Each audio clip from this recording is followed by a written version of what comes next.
नमस्कार, मैं हूं आपके साथ सोनिया चौहान। राम राम हरियाणा में आप सभी का स्वागत है। रुक करते हैं खबरों की ओर।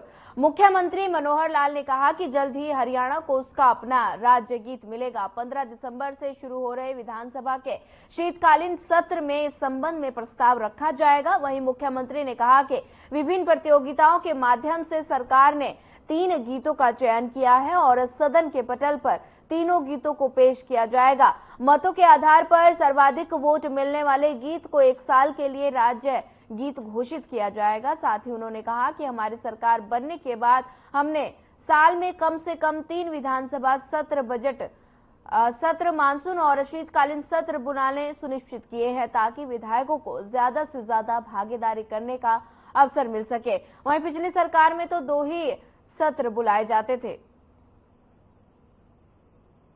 हरियाणा विधानसभा का सत्र कल से शुरू हो रहा है।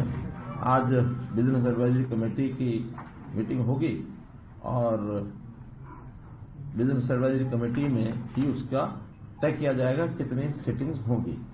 हमने आने के बाद जो एक वादा किया था कि हर वर्ष 3 बार विधानसभा का हुआ करेगा सेशन, तो वो 3 बार हम लगातार कर रहे हैं। इससे पहले 2 बार से ज्यादा कभी हुई नहीं। पहले तो एक बजट सेशन होता था और एक मानसून ये होता था। अभी जो है हमने बजट, मानसून और शीतकाल 3 शुरू कर दिए और तीनों का परंपरा लगातार चल रही है। इसलिए ये जो शीतकालीन सत्र है ये हमारा कल से शुरू हो रहा है और बिजनेस एडवाइजरी कमेटी के माध्यम से इसकी जानकारी मिलेगी। चंडीगढ़ में बीएसी की बैठक हुई है जिसमें विधानसभा के शीतकालीन सत्र को लेकर चर्चा की गई।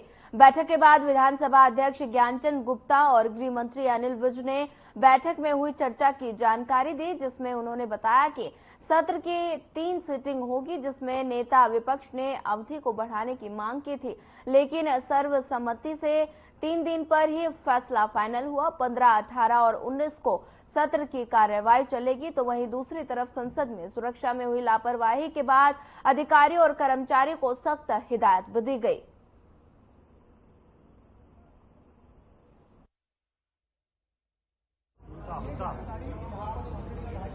ये तय हुआ है कि सत्र 3 दिन का ही रहेगा।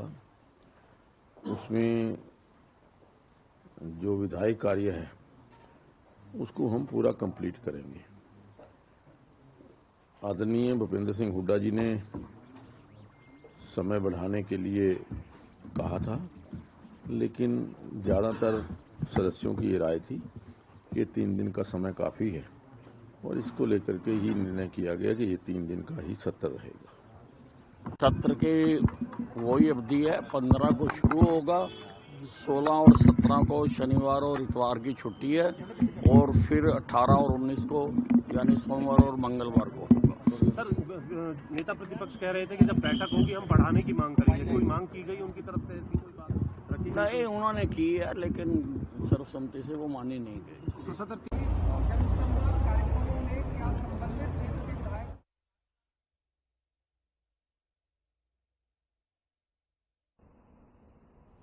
चंडीगढ़ में कांग्रेस विधायक दल की बैठक समाप्त हो गई है। बैठक में शीतकालीन सत्र के रणनीति पर मंथन हुआ। वहीं बैठक में जहरीली शराब, बेटियों के साथ हुआ दुर्व्यवहार जैसे मुद्दों पर चर्चा की गई। साथ ही कॉलिंग अटेंशन, काम रोको प्रस्ताव पर भी चर्चा हुई। बैठक के बाद भूपेंद्र हुड्डा ने चर्चा को लेकर जानकारी दी। साथ ही बताया कि हर तरह के कांग्रेस के शीतकालीन सत्र को लेकर अपनी रणनीति बनाई है।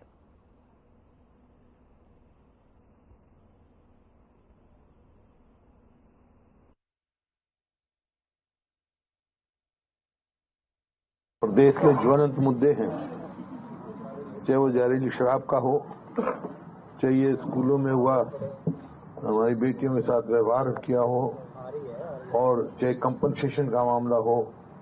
इस प्रकार के काफी मुद्दे जो हैं वो डिस्कस हुए हैं और सब साथी जो है ये उठाए, कई कॉल अटेंशन दी हैं और एडजर्नमेंट मोशन दिया है। इनको देखते हुए बीएसी में मैंने कहा कि सदन की अवधि बढ़ाई जाए, लेकिन वो बढ़ाई नहीं गई क्योंकि मेजोरिटी उनकी थी। ये सब मुद्दे डिस्कस करने के लिए और ज्यादा लंबे समय की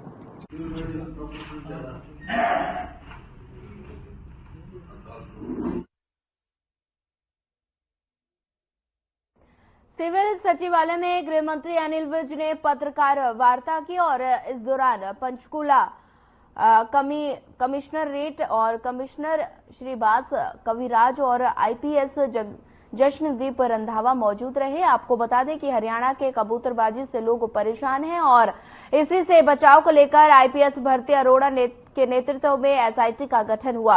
उस समय एसआईटी में कई शिकायतें आई थी, जिसके बाद 17 अप्रैल 2023 को नई एसआईटी का गठन हुआ, जिसके बाद अब तक एसआईटी में 509 लोगों की गिरफ्तारी हुई है और 625 एफआईआर दर्ज करके करीब 2 करोड़ 94 लाख की रिकवरी की जा चुकी है और इसी को लेकर सरकार जल्द ही एक कानून बनाने जा रही है। वहीं आपको बता दें कि कानून में सजा और जुर्माने का भी प्रावधान किया जाएगा। बहुत ही महत्वपूर्ण जो प्रदेश में जुर्म हो रहा है, कबूतरबाजी की जो घटनाएं हो रही हैं, लोग अपनी जमीनें बेच-बेचकर एजेंटों के चंगुल में फंस रहे हैं, उसको देखते हुए मैंने एक पहले एसआईटी बनाई थी भारती अरोड़ा आईजी के नेतृत्व में 2 जून 2020 को और 30 नवंबर 2021 को उन्होंने अपनी रिपोर्ट दे दी थी। उस दौरान 593 लोगों को गिरफ्तार किया गया था।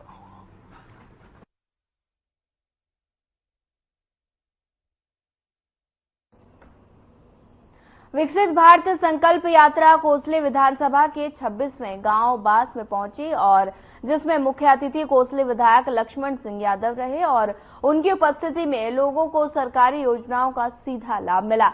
इसी कड़ी में आर्थिक रूप से कमजोर 69 महिलाओं को प्रधानमंत्री नरेंद्र मोदी की उज्ज्वला योजना के अंतर्गत मौके पर ही गैस सिलेंडर और चूल्हे वितरित किए गए। लाभार्थियों ने सीएम मनोहर लाल और मोदी सरकार का धन्यवाद किया। वहीं विधायक लक्ष्मण सिंह यादव ने कहा कि मोदी जी की गारंटी वैन गांव बास पहुंची है, जहां हर सरकारी विभाग के स्टॉल लगाकर लोगों को सरकारी योजनाओं के जानकारी देने के साथ साथ अनेकों लाभार्थियों को बुढ़ापा पेंशन, जमीन का मालिकाना हक, परिवार पहचान पत्र आदि में आ रही समस्याओं का मौके पर ही निदान किया गया, जो पूर्व की सरकारों में कभी नहीं देखने तक को मिला।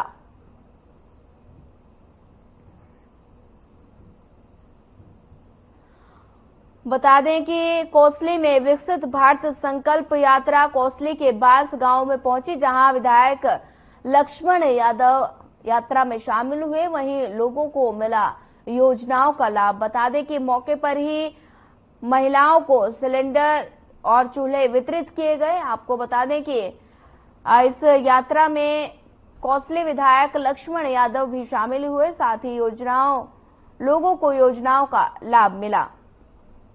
बता दें कि कोसली के बास गांव में विकसित भारत संकल्प यात्रा पहुंची है, जहां पर कोसली विधायक लक्ष्मण यादव इस यात्रा में शामिल हुए, साथ ही लोगों को योजनाओं का लाभ मिला और मौके पर ही महिलाओं को गैस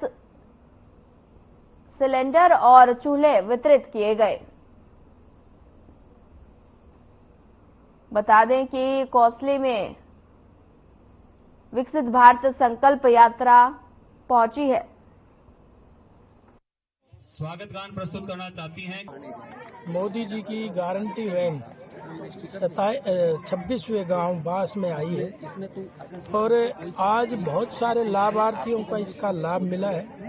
ऑनलाइन के माध्यम से काफी समस्याएं हल हुई हैं लोगों की और ये जो विकास यात्रा और जनसंवाद संकल्प यात्रा है, ये आज कारगर साबित हो रही है और घर द्वार पे बैठे लोगों को इसकी सुविधा मिल रही है।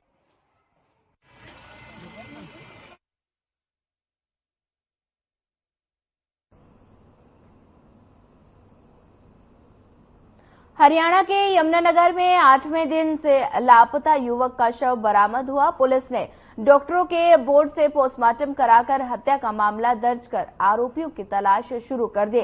वहीं यमुनानगर के रहने वाले जग्गू चौरसिया ने 8 दिन पहले अपने बेटे रुदल चौरसिया की मिसिंग रिपोर्ट दर्ज कराई थी। 12 दिसंबर को जग्गू के जूते झाड़ियों के पास यमुना के किनारे बरामद हुए थे, लेकिन उसके बाद पुलिस ने कोई खोज नहीं की, जिसके बाद आज तक रुदल का शव बरामद हुआ। और रुदल के भाई विष्णु ने बताया कि उसका भाई रुदल 6 दिसंबर को लापता हुआ था।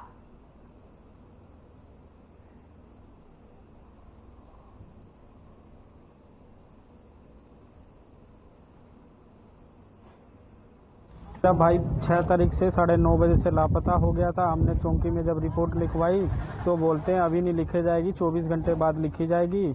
उसके बाद हमने रिपोर्ट लिखवाई तो फिर बोलते हैं कि कल इसका फ़ोन का डिटेल निकलवाएंगे, फिर मुजरिम को पकड़ेंगे।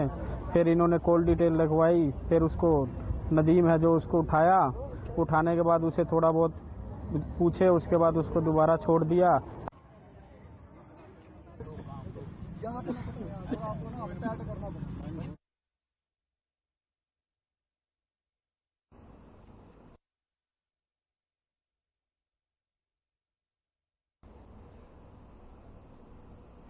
हरियाणा के भिवानी में एक बार फिर से चोरों का आतंक देखने को मिला है। वहां के स्थानीय सराय चौपटा बिचला बाजार क्षेत्र में कपड़े की 2 दुकानों में चोरों ने घटना को अंजाम दिया।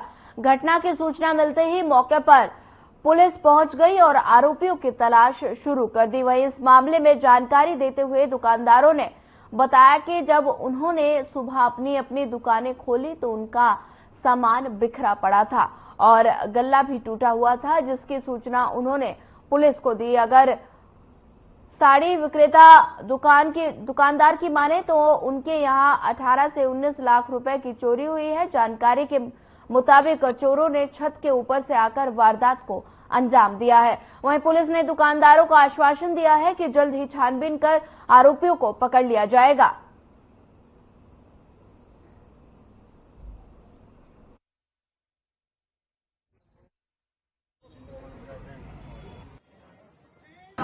तकरीबन समय 9:15 बजे दुकान खुली है। दुकान खोली गले के आसपास के मैं तकरीबन 12:30 बजे और ये ऊपर से गेट है, ये बाहर मंदिर खड़े है। थाना तुरोड़ी मंदिर के बीच में ये दुकान है और साथ में ही 2 दुकान छोड़कर एक नरेश जामड़ा की, इन 2 दुकानों में चोरी हुई है। दोनों दुकानों में ऊपर से जीना पाड़ के चोर अंदर घुसे हैं और लक्ष्मी साड़ी वाले के बताया जा रहा है कि कोई कैश आना था, वो शाम को आया था, तो वो कैश सारा गायब है। वो कितना था ये अभी देखने पे आएगा, क्योंकि मोटी रकम। सुबह सूचना मिली थी दुकानदार से भाई उसकी दुकान में छत के जरिए से चोरी हुई है।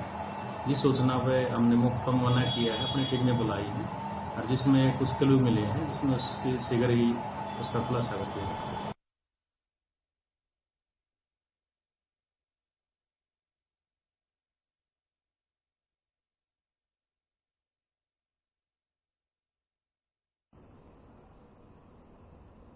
फिलहाल वक्त तो चला एक छोटे से ब्रेक का। ब्रेक के बाद जल्द हाजिर होंगे।